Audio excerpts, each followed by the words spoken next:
Trabaho muna, pagkatapos negosyo, pakitain ng negosyo, pag meron pang pera, magtayo pa ng negosyo, pag marami ng pera, that is the time you invest.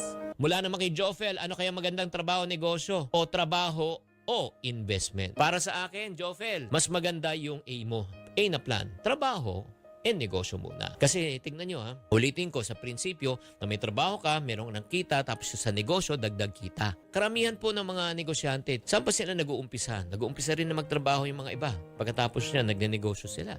Pag sila po ay nagkumita na sa negosyo, ano ginagawa nila? Hindi na pinakakain, hindi na pinatatravel niya. Nagtatayo ulit sila ng panibagong negosyo. Pag lumaki ulit, na kanilang negosyo, ano na ginagawa nila? Doon na sila nag-i-invest.